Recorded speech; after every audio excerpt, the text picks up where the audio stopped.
Hey there, Complete Performance crew. This is another at-home or on-the-go workout for you.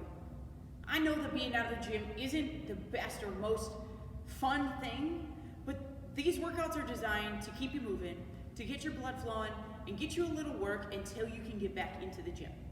Today is focused on the lower body. It's a little bit more strength focused, so not as much cardio base, but still gonna get those muscles to burn and to fire and to really make you sweat. So let's go through the workout. We have 3 supersets of 3 exercises.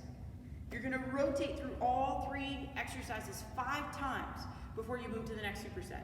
Each exercise will be done 30 seconds on, 15 seconds of rest.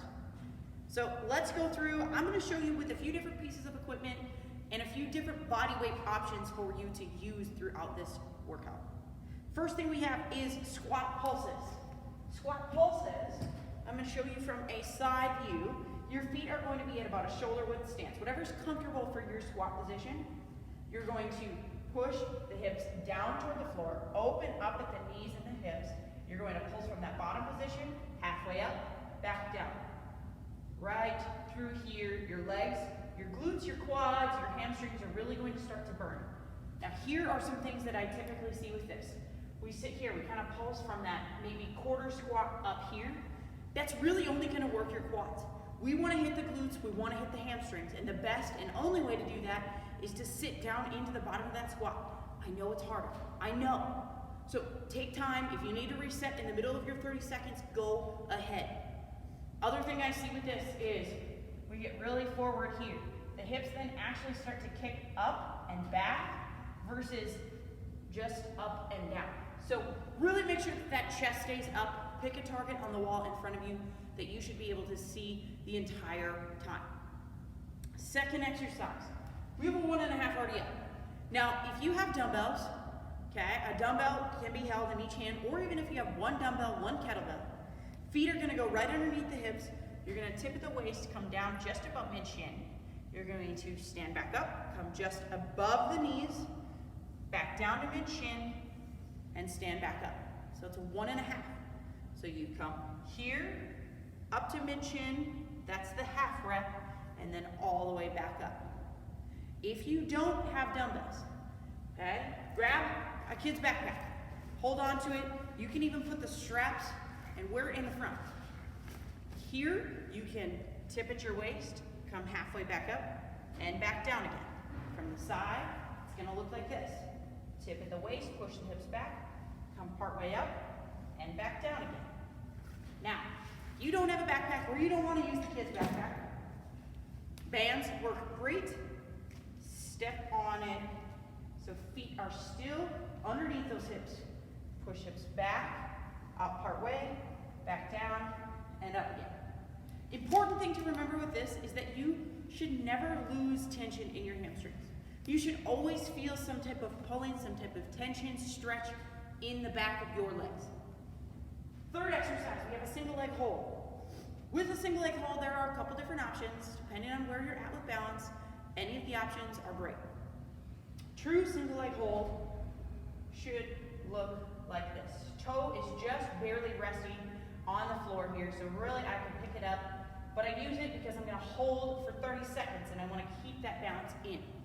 You could also elevate that foot on a bench, on a chair, on a coffee table, something here, and that's really gonna put you into that front leg. If you have real balance issues, it just becomes a lunge hold. So all you're going to do is you're going to step back like you're going to drop into a lunge.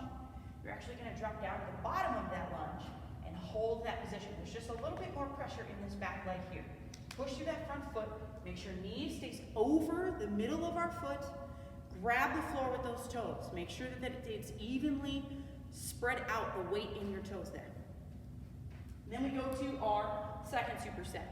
Second superset is a hip thrust march. Hip thrust just means that your back is elevated on a surface. So at the gym, it would be when your back is elevated on a bench. We have a weight maybe, or we're just doing hip raises. So get a bench, a coffee table, a chair, something, even a couch would work well, where you can sit down in front of it. You want just underneath your shoulder blades up on that bench here.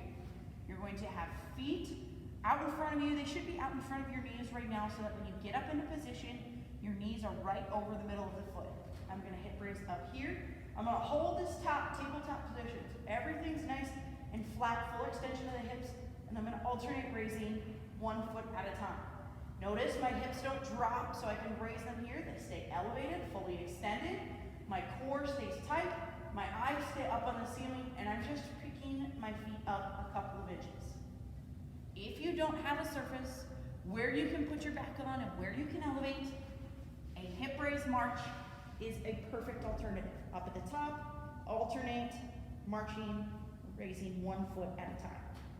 Our second exercise is a feet elevated hip raise. So what you're gonna do is essentially turn yourself around. Now you're gonna put your feet up on the bench, on the box, on the coffee table, the chair, wherever you were before. You're going to make sure that when you start, your knees are right over your hips. You're gonna squeeze your glutes, press through the heels, down into that coffee table, raise the hips all the way up to the top, and drop down to the floor. And back up, and back down. Now, the difference between this and a standard hip raise is it's gonna do a little bit more work in the back of the hamstrings there. So it is a great alternative to a standard hip raise. If you don't have a surface to elevate on, then just do a hip raise hold. Activate those glutes, really press into the floor. Then we go to alternating reverse lunges. Start with your feet together, big step back, drop knee down. You don't have to go all the way to the floor. This is perfectly fine. And back up. You're gonna alternate every rep. Keep knee over middle of the foot. Make sure chest stays up. Really push through that front foot here. The weight should be all in that front foot. You should be able to see your toes throughout the entire rep. Then we go to step ups. Go back to that surface you were at before. Stand in front of it. Foot comes all the way up onto the box. Stand all the way up and back down. Now, big thing with step ups. It is a glute and a hamstring exercise. You cannot hit your glutes and your hamstrings by pushing through the front of your foot here. So you have to get your foot all the way up onto that surface. Whether it's a stair, whether it's a coffee table, bench, step, whatever, you have to get foot all the way up on so that you're driving and pushing through that heel.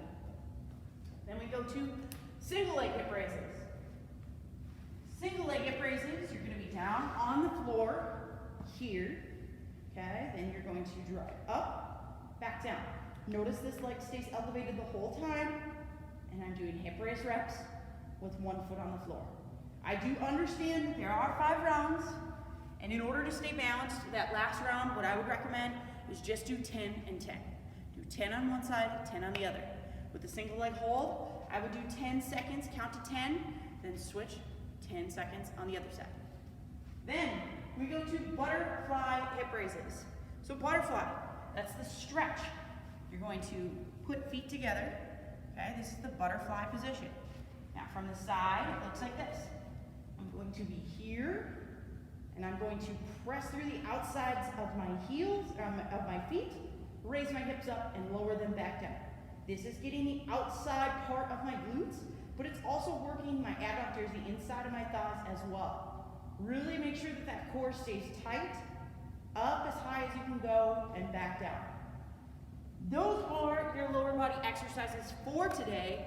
It's a great lower body burner. Make sure that you're paying attention to each rep. Get the full range of motion